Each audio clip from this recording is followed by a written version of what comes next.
Assalamualaikum warahmatullahi wabarakatuh. Salam sejahtera bagi kita semua. Perkenalkan, nama saya Yoga Brilian.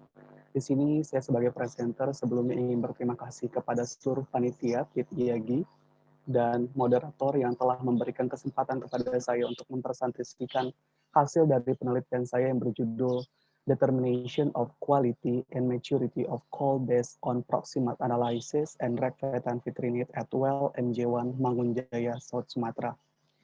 Penelitian ini dilakukan oleh 3 penulis, yaitu saya sendiri Yoga Brilian, Fajar Abdullah, Tubagus dan Ksatria Arabani.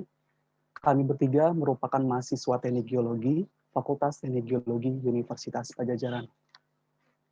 Adapun beberapa pembahasan yang saya akan bahas pada hari ini. Yang pertama itu adalah introduction atau pendahuluan. Di sini saya akan sedikit membahas mengenai mengapa latar belakang saya mengambil penelitian ini, serta saya sedikit menyinggung mengenai kondisi geologi daerah penelitian. Selanjutnya, saya akan menjelaskan mengenai data dan metode yang saya gunakan di penelitian ini. Dilanjutkan dengan penjelasan hasil analisis dan pembahasan. Dan terakhir, saya akan menjelaskan mengenai kesimpulan. Untuk yang pertama adalah pendahuluan. Sebelumnya, yang kita ketahui batu bara merupakan suatu endapan yang terdiri dari bahan endapan organik maupun non-organik, di mana dia itu diendapkan, diakumulasi dari sisa-sisa tumbuhan yang telah mengalami pemadatan, yang telah mengalami proses ubahan kimia, serta metamorfosa oleh suatu panas, suatu tekanan, sehingga menjadi batu bara dalam waktu skala geologi. Jika kita melihat Indonesia berdasarkan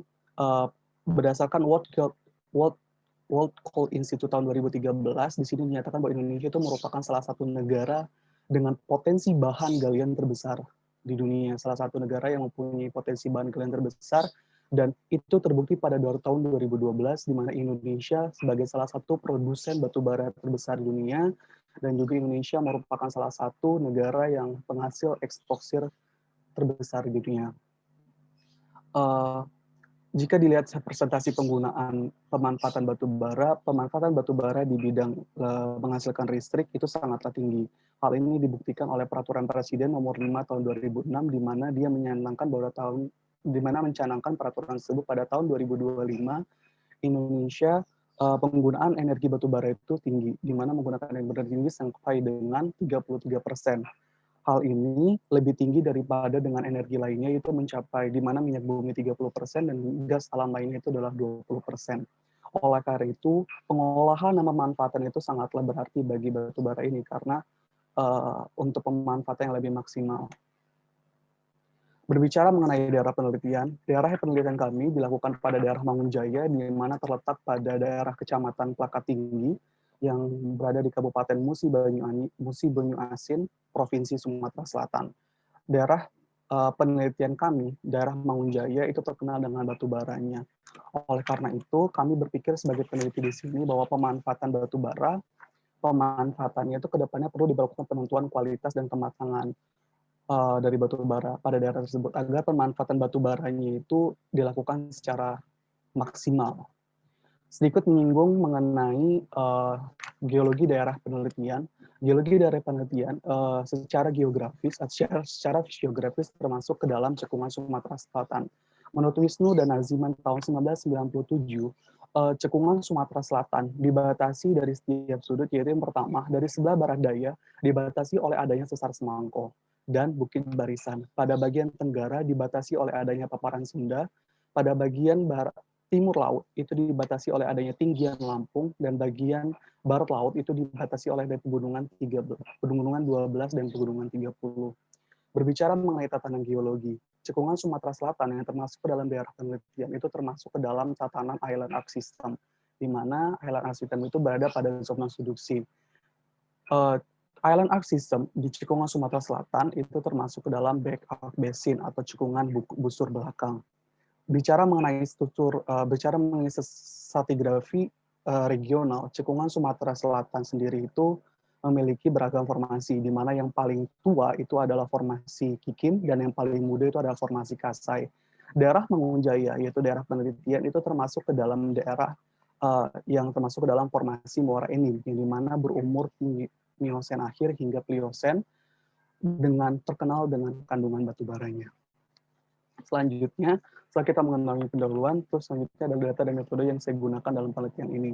Data dan metode yang saya gunakan dalam penelitian ini adalah untuk menentukan kualitas dan kematangan batu bara. Untuk menentukan kualitas dan kematangan ini, kami mengambil sampel dari sampel yang berada dalam satu sumur, yang dimana dalam satu sumur itu dari berbagai kedalaman terdiri dari berbagai 3 lapisan batu bara, di mana sumur itu bernama MJ1 dan lapisan batu bara itu terdiri dari 3. Yang pertama adalah sim benakat, yang dimana sim benakat merupakan sim yang berada pada kedalaman 74 sampai dengan 81 meter yang diwakilkan dengan kode sampel A, dan yang kedua itu adalah sim kebon yang diwakilkan dengan kode sampel E, dan yang terakhir itu adalah sim benuang yang diwakilkan dengan kode sampel J.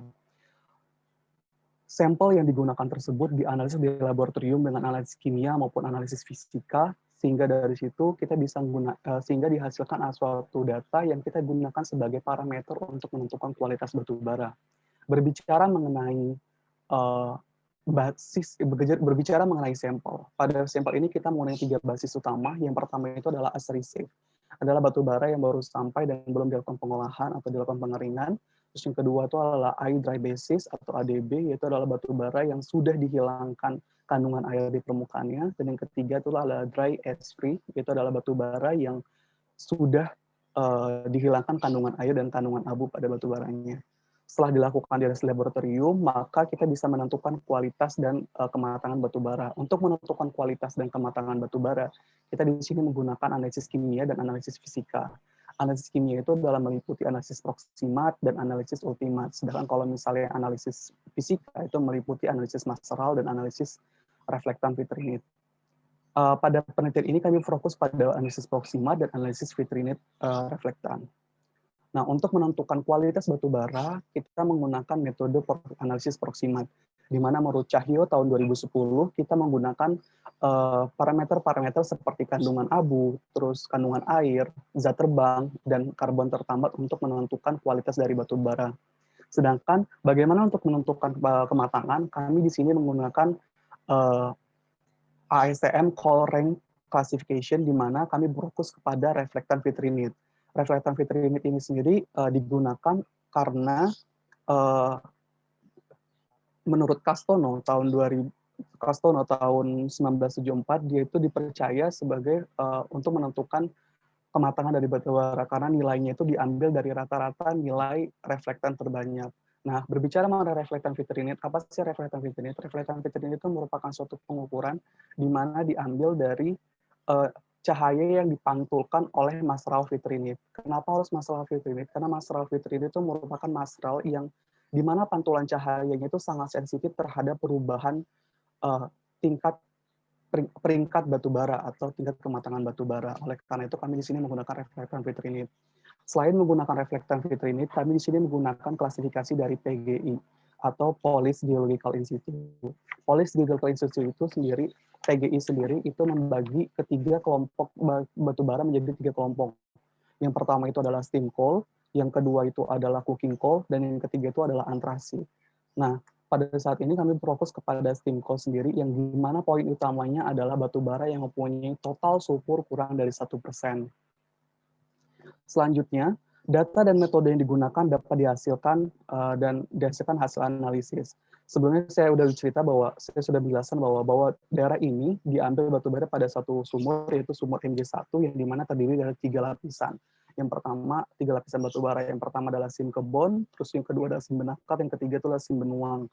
Total dari seluruh sampel yang digunakan dari berbagai kedalaman itu adalah 18 sampel.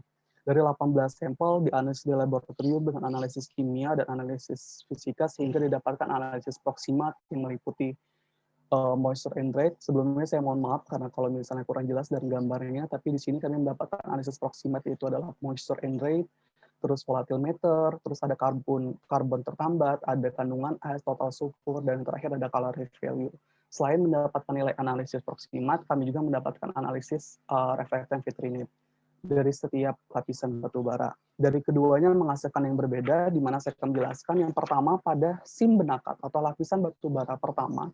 yaitu mendapatkan nilai dihasilkan analisis dari 6 sampel dari kedalaman 74 sampai dengan 81 meter, di mana didapatkan nilai moisture and drift dengan rata-rata nilai 12,05%, dengan nilai volatilometer itu mencapai 48,49%, nilai rata-rata vis karbon mencapai rata-rata 35,39%, nilai ice mempunyai rata-rata 4,07%, dan nilai total sulfur mempunyai rata-rata 0,12%, dan nilai kalori yang cukup tinggi di mana mempunyai nilai rata-rata 5.469,67 kalori per gram. Selain itu, kami mendapatkan nilai rata-rata analisis reflektan vitrinit yang mencapai 0,27%. Selanjutnya, berdasarkan hasil analisis pada kebon SIM, kami mendapatkan kebon SIM yang dimana kami dapatkan dari hasil analisis 6 sampel pada kedalaman 158 sampai dengan 170 meter, kami mendapatkan nilai rata-rata moisture and drive itu adalah 12,7%, di mana dengan rata-rata nilai volatil itu sampai dengan 45,72%. Nilai rata-rata karbon tertambat itu sampai dengan 36,58%, dan nilai kandungan abu itu sampai dengan 5,53%. Nilai total sulfur pada kebon SIM sendiri cukup rendah, di mana dia itu menilai 0,23%, dan nilai kalori itu 5.351.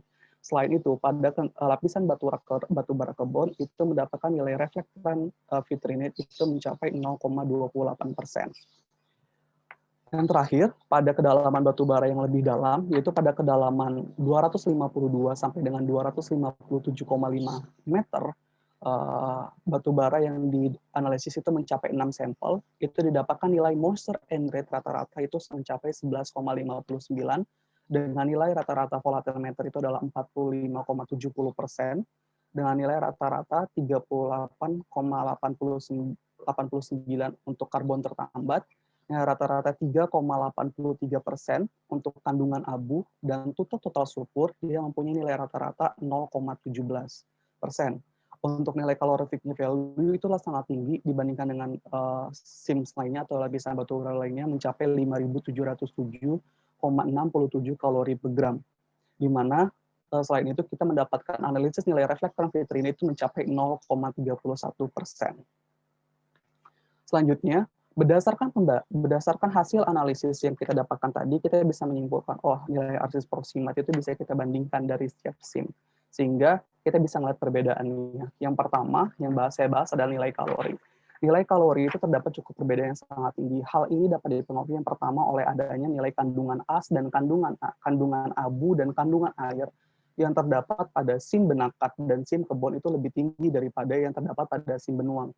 Hal itu menyebabkan nilai kalori yang terdapat pada SIM benuang itu bahkan lebih tinggi daripada keduanya. Selain itu, selain dipengaruhi oleh nilai kandungan abu dan kandungan air, nilai kedalaman yang terdapat pada SIM benuang itu mempengaruhi nilai kalori pula. Hal ini selaras dengan penelitian dilakukan oleh Widodo pada tahun 2014, di mana dia menyatakan bahwa semakin dalam suatu lapisan batu bara, maka akan semakin tinggi juga nilai kalorinya. Hal ini diikuti dengan penurunan nilai kandungan air dan penurunan juga nilai kandungan abunya. Hal tersebut dipengaruhi bisa adanya pengaruh geologi seperti overburden pressure, terus juga adanya struktur geologi. Dan yang kedua, mengenai kualitas batu bara. Batu bara yang berada pada sumur MJ1 yang terdiri dari 3 lapisan, yaitu SIM benakat, SIM kebon, dan SIM benuang, itu mempunyai range total sulfur itu cukup rendah, di mana dia itu range-nya 0,12% sampai dengan 0,23%. Hal ini jika berdasarkan Police Geological Institute itu termasuk ke dalam steam coal, artinya batu bara yang dapat digunakan sebagai bahan bakar. Hal tersebut diikuti juga dengan nilai full ratio, di mana full ratio pada batu bara sendiri itu dapat digunakan sebagai parameter kualitas batu bara. Full ratio itu sendiri adalah perbandingan antara nilai karbon tertambat dibandingkan dengan nilai zat terbang atau volatilometer. Batu bara pada daerah penelitian, nilai full ratio-nya sendiri didapat 0,73 secara berurutan, 0,73, 0,80, dan 0,85, di mana dari ketiganya itu masih di bawah 1,2. Menurut Hussein tahun 2015, di mana jika dia masih di bawah 1,2, dia itu masih bisa digunakan untuk pembakaran. 1,2 ini juga itu mengindikasikan bahwa pembakaran akan terjadi secara optimal sehingga kecepatan pembakaran akan meningkat. Berbicara mengenai reflektan vitrinit pada batu bara, atau berbicara mengenai tingkat kematangan batu bara sendiri, data penelitian itu mempunyai kisaran nilai reflektan vitrinat 0,273 sampai dengan 0,307%. Di mana kalau kita lihat rata-rata value-nya itu adalah 0,286%. Menurut Peter dan Kasa, daerah batu bara ini termasuk ke dalam jenis kerogen yang masih dalam tahapan belum matang. Hal ini selaras dengan klasifikasi ASTM, di mana klasifikasi ASTM sendiri itu uh, uh, menyatakan bahwa daerah penelitian ini termasuk ke dalam lignit B rank, di mana termasuk ke dalam peringkat batu bara yang rendah. Hal itu juga didukung dengan adanya bahwa ketentuan bahwa daerah penelitian batu bara daerah penelitian termasuk ke dalam formasi Muara Enim. Formasi Muara Enim sendiri itu masuk ke dalam formasi yang berumur Pliosen, Miosen atas sampai dengan Pliosen, di mana umurnya masih terbilang cukup muda. Selain itu, batu bara daerah penelitian, jika kita lihat analisis proksimatnya, batu bara daerah penelitian masih termasuk ke dalam batu bara yang mempunyai zat terbang yang tinggi, di mana zat terbangnya itu mempunyai 45,70 sampai dengan 48,49%. Jika kita lihat itu termasuk ke dalam high volatile matter. Berdasarkan hasil dan pembahasan yang kita sudah jelaskan sebelumnya, dapat kita simpulkan daerah bahwa batu bara yang berada pada MJ1 yang terletak pada daerah Mangunjaya yang terdiri atas 3 lapisan batu bara, yaitu lapisan Benakat, Kebon, dan Benuang. Itu dapat kita lihat. Yang pertama adalah pada nilai Carroll adalah nilai kandungan as dan batu bara pada sumur MJ1 memiliki kandungan air dan batu bara yang berbeda, di mana kandungan air dan kandungan as pada batu bara pada SIM Benakat dan SIM Kebon memiliki nilai yang lebih tinggi daripada nilai pada SIM Benuang, yang menyebabkan nilai kalori pada SIM Benuang lebih tinggi. Selain itu, nilai kalori juga dipengaruhi oleh adanya SIM Benuang yang mempunyai kedalaman lebih dalam daripada SIM Kebon maupun SIM Benakat. Selain itu, dari nilai kematangan, bahwa daerah penelitian termasuk ke dalam nilai kematangan yang belum matang kerogennya. Hal ini didukung juga dengan klasifikasi ASTM, di mana dia termasuk ke dalam peringkat batu bara lignit B atau berperingkat rendah. Namun, walaupun dia berperingkat rendah, batu bara dari penelitian ini mempunyai pemanfaat yang bisa dibilang cukup tinggi, di mana dia mempunyai berdasarkan policy geolocation situ, dia termasuk ke dalam steam coal, yaitu batu bara bahan bakar, dan dia juga mempunyai nilai fuel ratio yang tinggi, di mana kurang dari 1,2, di mana batu bara dari penelitian dapat digunakan sebagai bahan bakar pembakaran atau digunakan sebagai bahan bakar energi. Mungkin itu saja presentasi dari saya, kurang lebihnya saya mohon maaf. Wassalamualaikum warahmatullahi wabarakatuh.